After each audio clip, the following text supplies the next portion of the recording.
Many, many thanks to Ilsley and to the Marquis for showing this. It's fun to see it on a big screen. I think I've mostly seen it over the years on computers or in church basements or things, and it's good to see it. I'll just talk about it for a minute if you like, and then have questions. It's very powerful and moving for me because these are many of my really, really old friends and people that I've worked with for a long time. Melina Lubicon Massimo was the first person to teach me about the tar sands up in Canada, and probably 15 years ago. And it was because of that I ended up sort of helping launch some of the public parts of the fight against Keystone XL, which, as most of you know, actually is, we can say, that one at least has been finally put to bed and will not be built. So that's good.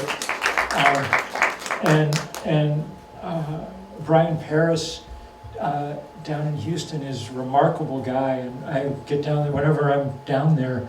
I mean, he's trying to do this work in the middle of the hydrocarbon capital of the entire planet, and he's doing a great job. You know, it's amazing considering what Houston is, economy and politics are like, how much progress they've made in lots of things down there. And Casey is a great hero. I saw her last week because I was in DC for this week of action that indigenous communities across the continent had called for in Washington. People versus fossil fuels. So we all went and got arrested at the White House and so on and so forth.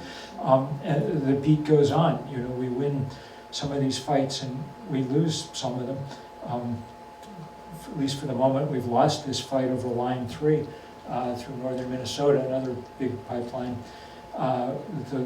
And with most of the opposition coming from indigenous communities, especially the Ojibwe, people like Winona LaDuke and Tara Huska, who did a remarkable job. I'll just say that I think one of the most impressive and encouraging things that's happened over the last decade or so is the emergence at the forefront of the environmental and climate movement of indigenous people on this continent and around the world. And you sort of name a place and a fight, they've been a huge part of the battle along the West Coast and Pacific Northwest to stop the building of big coal terminals. We blocked all 6 planned ones. The one that got closest was at a place called Cherry Point near Bellingham, where the Lummi Nation were absolutely instrumental in blocking it. You know, in the fight in Canada to block the Trans Mountain pipeline out of the tar sands, where the Coast Salish and others have been at the very forefront. Reuben George, I think, showed up here briefly. But also in many other parts of the world, in the South Pacific, where my favorite colleagues of all, maybe the Pacific Climate Warriors, the 350 chapters on each of the islands that may disappear before the century is out, but their slogan is, "We're not drowning, we're fighting." And they're remarkably good activists, just have done incredible things. Or in Australia, where Aboriginal groups have been at the forefront of the fight against big coal mines and so on. And I think I'd say a couple of things, sort of 3 things that are important. One is that often, well, the first thing is, you know, in many parts of the world, we exiled the people that we found when we arrived from Europe off to parts of the continent that we didn't think were so useful or good or whatever, and it turns out that and fairly often people are sitting on top of big piles of hydrocarbons or athwart the transport routes you need to get them to market. So they have tactical power and strength that they've utilized wisely. Second thing is, it's always interesting and useful and difficult and powerful, because these are sovereign nations at some level, and retain to one degree or another some of the attributes of sovereign nations in their ability to negotiate back and forth with central governments and things. It's especially true in places like Canada, where many of these tribes never ceded territory or signed treaties or anything, and retain lots of power. The sort of workaround that the powers that be have come to in many cases in North America is to set in provisions to things that demand consultation with indigenous communities, and that's too many times meant that they've sort of like taking out legal ads in the Addy Indy when you want to do something. I mean, they've had a meeting and they have consulted, and then they have ignored whatever they consulted about. But that power of sovereignty is real and important, and always a threat to people who want to do bad things on these lands.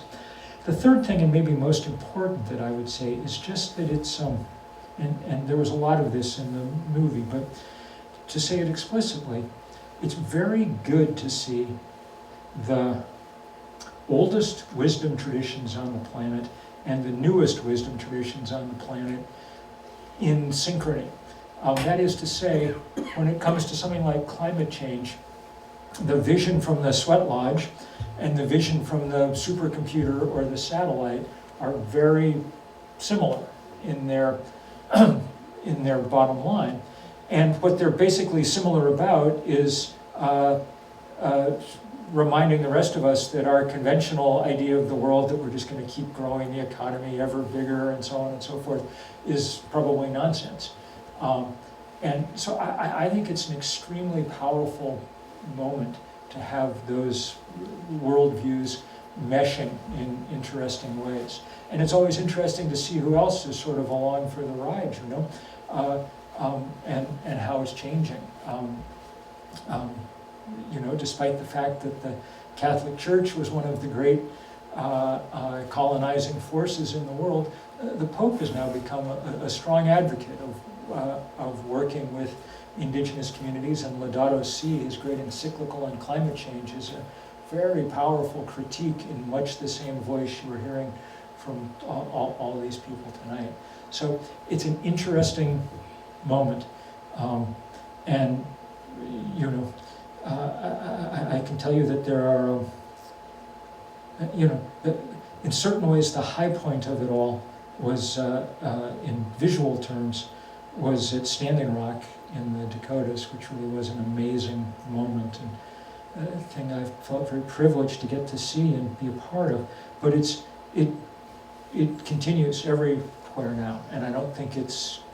I think that one of the things that Standing Rock demonstrated was that Indian nations, and there's as much politics in Indian country as there is any place else in the world, and lots of groups that don't traditionally get along very well, and on and on and on.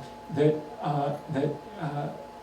across Indian country, people are coming together in really powerful ways, and I don't think it's going to go away anytime soon, and I think it's going to continue to be a really crucial part of all these battles going forward. So I'm very grateful that you showed this. I think it's a really important way to understand how not to sentimentalize or romanticize or anything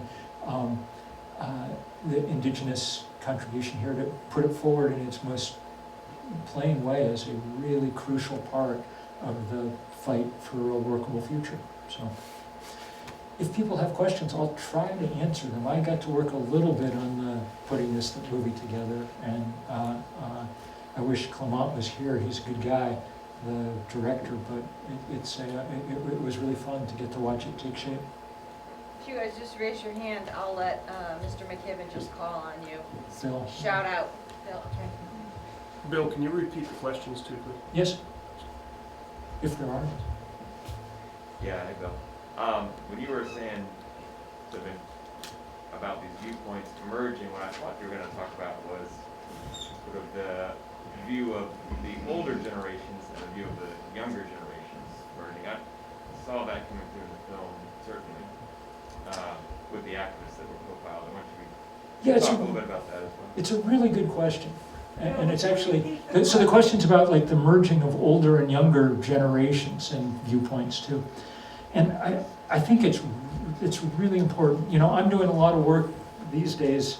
My project at the moment is we're launching nationally this work around organizing people over the age of 60 around progressive, I'm calling it third act.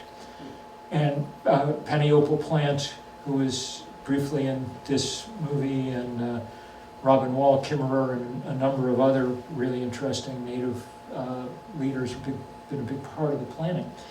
Partly because one of the most interesting things about indigenous communities in our culture is that they remain places where elders have a good deal of respect and authority. And it's actually very powerful to watch in action. I remember at Standing Rock, you know, at any of these big things, there's always a kind of faction, often of younger people who are very militant and want to, you know, go, you know, be at the on the barricades and maybe provoking things a little bit and so on and so forth. And it's always a little hard to talk them down, and certainly often they don't pay much attention to. Well, at Standing Rock, all it took was the Council of Elders saying, you know what, it's not here, not now. You want to go someplace else, that would be fine. And it was very powerful to see, and very powerful to see how seriously elders take their role in those communities and those organizations. There's none of this. I don't think you'd find many Native Americans slapping that particularly gross bumper sticker on the back of their RV, the one that says, "I'm spending my kid's inheritance." Is sort of the opposite ethic. And it's, and of course it's all the more moving because these are very often very damaged, poor, vulnerable communities, that have been through a lot. And so to see the power in them is remarkable.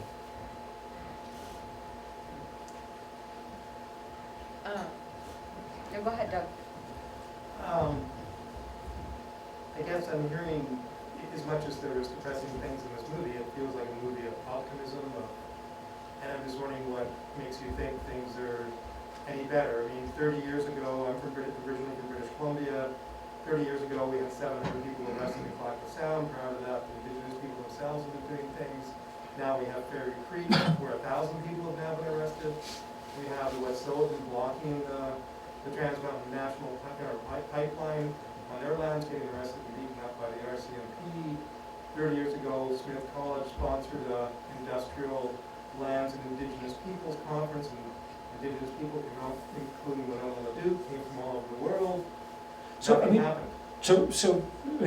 I want to feel optimistic. Yeah. I'm just saying. Well, the nothing happened part is the nothing happened part is wrong. I mean, people have fought and won many, many fights. But I'm not telling you these fights are easy or that they're going to go away. They're extremely hard.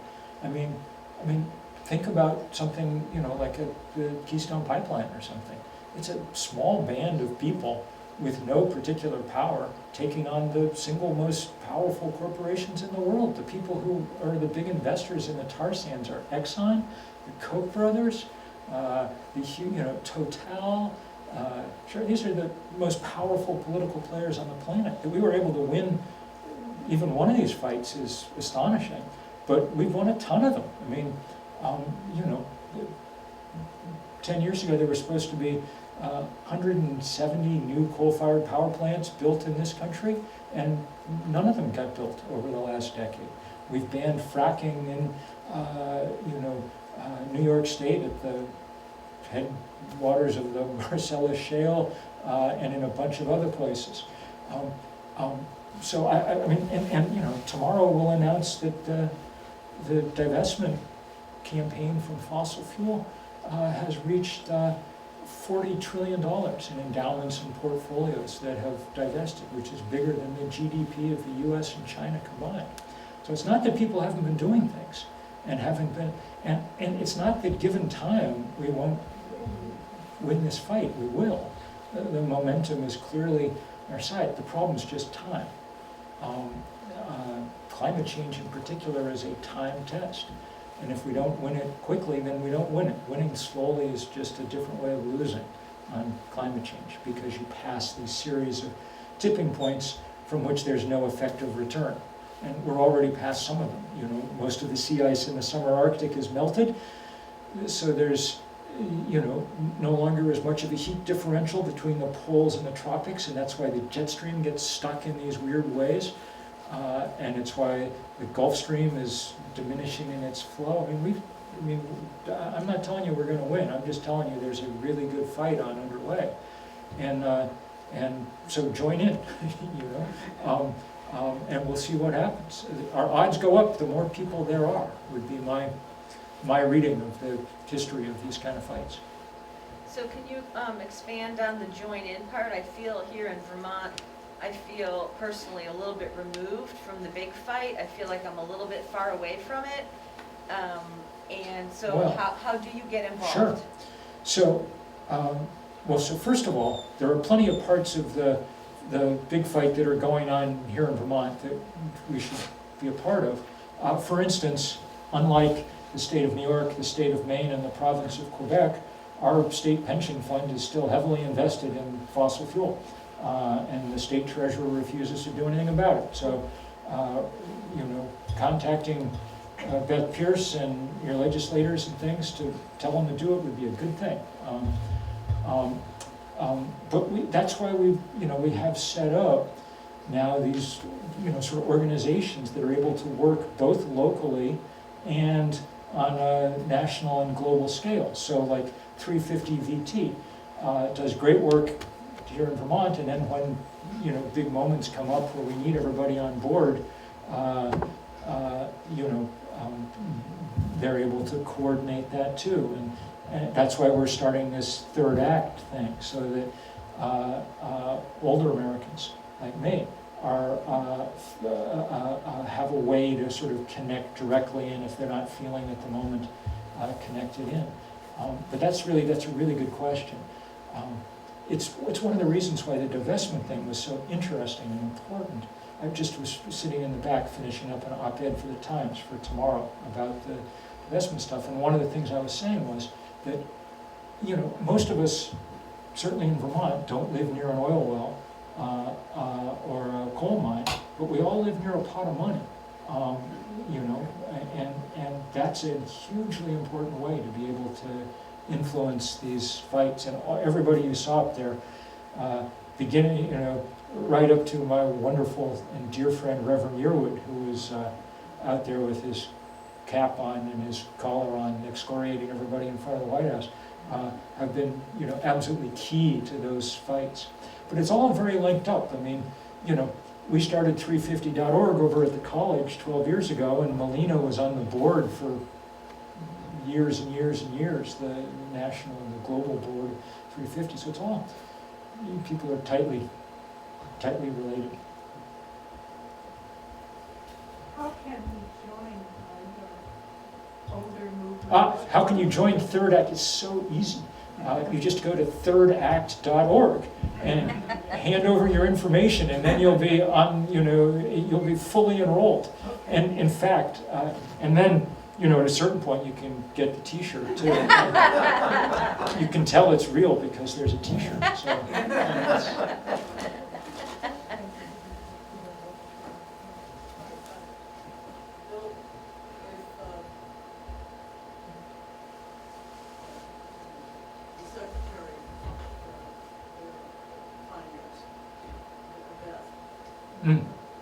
State Treasurer, Beth Pierce.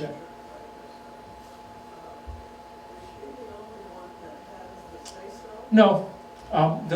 She has a lot of, this is the questions about divestment in Vermont and Beth Pierce, the State Treasurer. No. I mean, she has a lot of power, but what happened in Maine was last year that the Treasurer wouldn't do it, and so the legislature voted to do it for her, you know? And I mean, I truthfully have no idea why it, I mean, at this point, divestment's such a no-brainer because, you know, if Vermont had done it when we asked them to a decade ago, the amount of extra money in the state treasury would be quite large because, you know, we've had, the general market has returned 17% a year, clean energy 21% a year, and the oil and gas sector has gone down 3% a year. So it's a, and it will continue to. I mean, there'll be short bumps like now when the price of gas is going up, but I mean, if you think about it, the reason that eventually this fight will come out the right way is because it's now cheaper to use solar power and wind power to produce energy, and that pressure is not going to let up. I should say that's the other thing probably in Vermont, that it makes some sense to.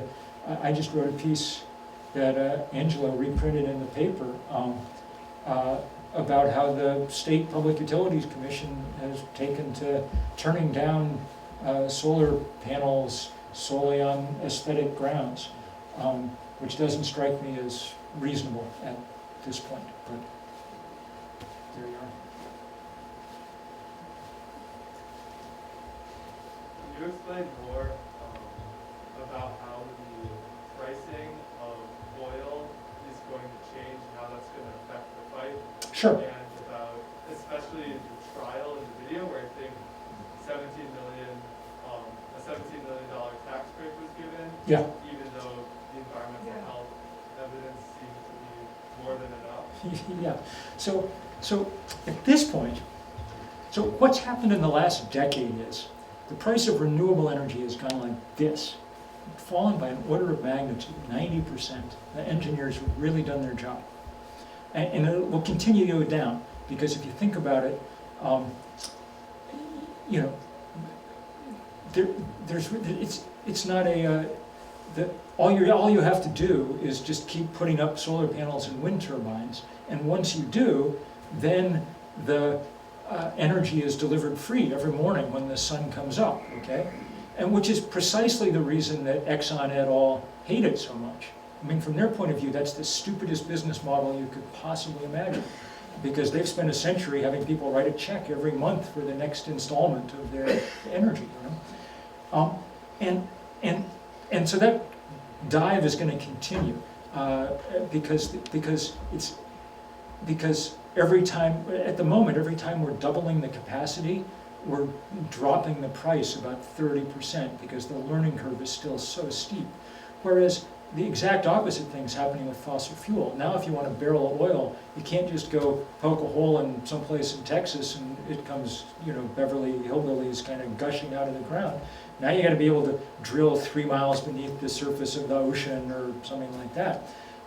You know, go up and, you know, inject steam into the tar sands to make them flow. It's crazy at this point. So the only thing that really keeps the fossil fuel industry chugging along at this point is its huge political support. You know, it has a lot of money to play politics with, and it has a century's worth of connections. And so you can see right now, this day in D.C., Joe Manchin, who Exxon described as their kingmaker in a video that came out a couple of weeks ago, Joe Manchin's been able to, you know, block huge parts of what would have been, you know, this transition. That won't last forever. You know, the power of economics will overwhelm it eventually. I think I'm right, John. I should correct me if I'm wrong, but the power of economics will overwhelm it eventually. The problem's just the eventually. You know, what Exxon wants is another couple of decades of its business model, and what the planet can't afford is another couple of decades of its business model. So that's what all the fight is about. You know, we're going to run the planet on sun and wind in 50 years. It just may be a broken planet if it takes us 50 years to get there. Well, my personal review of the movie is very favorable. the message is really focused, and it's really presented on human terms, not abstract Yeah. figures and facts, but very, very down to earth and personal. And the message came through in the film of a very cohesive community of indigenous people. And I just wonder, your own impression of that level of cohesiveness and commonness of purpose. Yep. How durable is it? I mean, there's going to be tremendous pressure Yes. economically exerted on portions of that community to diverge from the goal, and Sure. So that's a good question. There is a lot of cohesiveness within the kind of movement you saw there, and leadership from groups like the Indigenous Environmental Network, IEN, that have been at this for a long time. That doesn't mean that all tribes and nations are necessarily on board. There are some on coal, land, or things where it's just an integral part of their economies. And there are others that are often quite painfully split, often between traditional leaders and more modern, the more modern leaders of these communities, who often have been serious attempts to co-opt. A really good book to read is by a not that long ago Middlebury grad, Sierra Crane Murdoch, called Yellowbird? Yep. A fantastic book set on the res in North Dakota in the middle of all the oil boom, fracking boom out there. It's a true story and really great, and Sierra is one of the most impressive graduates of our institution in a very long time. Anyone else? Well, one more. Yeah. How can I, a middle school student, help to stop climate change? Well, middle school students are absolutely at the forefront of all this work right now.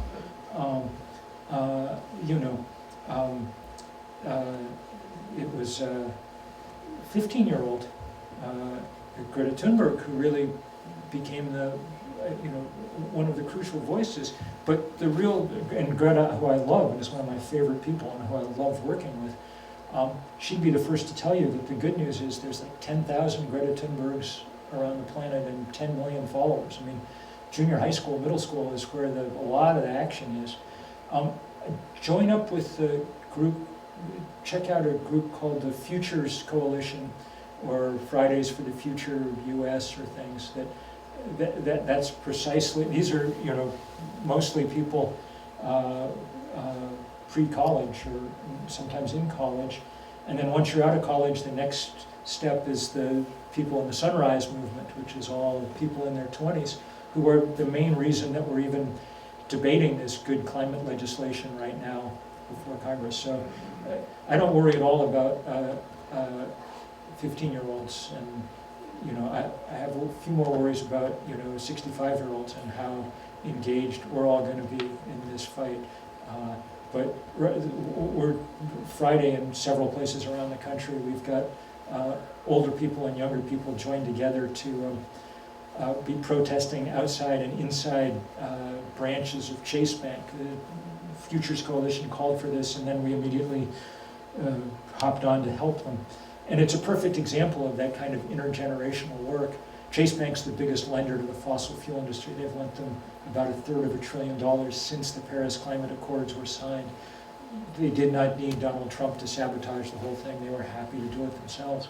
But if you're a banker, you don't want 16 and 17-year-olds protesting outside your bank because you know that those are your future customers, and the first credit card you take out, you're likely to keep your whole life, and on and on. But you also don't want 69-year-olds protesting outside your bank, because bankers are well aware that boomers and the silent generation have 70% of the financial assets in America. That's who their customer base are. as long as we're around. So it's a really good example and opportunity for that kind of intergenerational work. And truthfully, 69-year-olds are in a much better place to go to jail than 19-year-olds. So let them push the old people towards the front, would be my advice. Thank you so much, Bill. Could I just speak to that question? So I would say, and I'm Laura, and I've been involved in our energy committee and on our select board, and very, committed to the work, and know Bill well. Pick a project you care about. Maybe it's about bikes, or it's something like that, and just, go after that. So I counted 50 cars dropping off students at Mums this week and picking them up. So we know that one of the biggest carbon impacts is transportation. So you could just pick something like that right here locally that you could work on to change. Thank you. There you go. Thank you, friend. And thanks, everybody, for coming out.